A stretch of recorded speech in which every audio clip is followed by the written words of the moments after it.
Il y a plein de trucs cycliques dans la vie. Les saisons qui chassent l'autre, il y a le cycle de l'eau, tout ça. Et il y a les troubles autodestructeurs neurasthéniques de l'Olympique lyonnais qui reviennent quasiment tous les 2 mois. Donc je ne vais pas du tout déflorer l'excellent avis de David Glusman qui arrive dans quelques instants. Soyez avec nous sur RMC, ce qui va être bien. Mais c'est vrai que le côté vital de cette Ligue des Champions rend aussi l'Olympique Lyonnais un petit peu fou, et notamment ses supporters. J'ai peur que ça soit contagieux jusqu'au board du club, mais néanmoins, je présage quand même le meilleur pour lui. On rappelle le parcours de Fonseca. Fonseca arrive dans un club en tout point malade, qui vient de vivre un mélodrame absolu en se séparant de Pierre Sage, l'historique du club, décision que ne comprennent pas les supporters, malgré le fait qu'il y ait des mauvais résultats, des éliminations, notamment en Coupe de France, qui soient accumulés. Il ne choisit pas son effectif, et ô combien, parce que quand on regarde l'effectif de l'Olympique Lyonnais, les carences qu'il peut avoir, notamment derrière, ce qui peut expliquer pas mal de choses, notamment l'horrible semaine qu'ils viennent de vivre, on se rend compte que c'est un effectif qui convient pas du tout à la méthode Fonseca.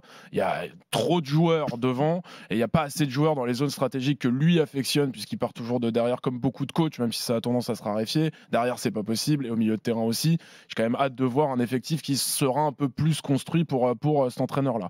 On a dit pique-pente sur Fonseca au début, une fois qu'il y a eu le tête-à-tête avec Benoît Millot, au propre comme au figuré, en disant il ne pourra pas coacher cette OL-là des tribunes, ce sera impossible, il faut le virer dès maintenant, quitte à payer d'énormes indemnités, mais non, il faut le virer pour faute grave, parce que comme ça on ne paiera pas les indemnités. Bon, on a entendu, mais tout et n'importe quoi là-dessus. Au final, ça a marché. Ça a marché déjà parce que Fonseca est un excellent tacticien, et deuxièmement, parce que les gens avaient complètement oublié qu'il y a un mec qui s'appelle Georges Massiel, qui a bossé au LOSC avec lui, qui connaît par cœur le championnat français, qui a bossé avec Valenciennes avec un peu moins de succès, mais enfin qui est impliqué dans le paysage, et qui finalement, en termes de relais de Fonseca, fait largement le boulot, si tant est que les matchs se déroulent normalement et qu'il n'y a pas 40 minutes de mi-temps comme on a pu assister contre Saint-Etienne.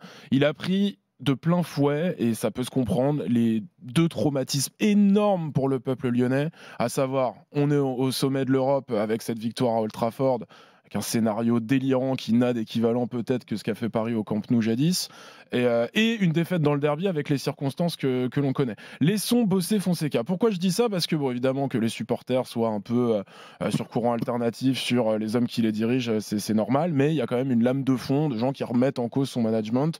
On parle beaucoup de Paul Akwoku, qui a été le choix prépondérant, notamment contre Manchester, de Fonseca. Est-ce qu'il est vraiment maître sur de ce choix-là?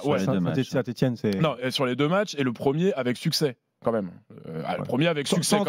Sans échec. Un peu fort. Voilà. On va dire. Voilà. En tout cas, est-ce qu'il est vraiment maître de ce choix-là? Est-ce qu'il c'est vraiment lui qui a choisi de se passer de Nemanja Matic, ne serait-ce que 5 minutes dans un match où l'OL est en train de prendre l'eau à l'Old Trafford? J'en suis pas persuadé, mais enfin, comme j'ai pas de preuves, je pourrais pas avancer que l'OL a vraiment besoin de liquidité, de faire partir des gros salaires. Suivez mon regard, de mettre en vitrine des joueurs qui seraient bien de vendre.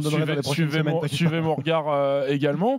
Au final, l'OL n'est pas condamné. Je lisais aujourd'hui que l'OM était en ballottage extrêmement, je cite, défavorable pour la course à la Ligue des Champions. Je suis pas d'accord. Il y a 2 matchs à domicile à venir, donc Lens et Rennes, si je dis pas de bêtises, des matchs abordables pour Lyon avec l'atmosphère des fins de saison devant son public. Pourquoi faire? Pour s'offrir une finale face à Monaco. Si Lyon fait 9 points, alors je suis d'accord, dire que Lyon fait 9 points, c'est tellement arrivé rarement cette saison sur 3 matchs que ça paraît un peu utopiste. Mais enfin, Lyon a largement les cartes dans ses pieds.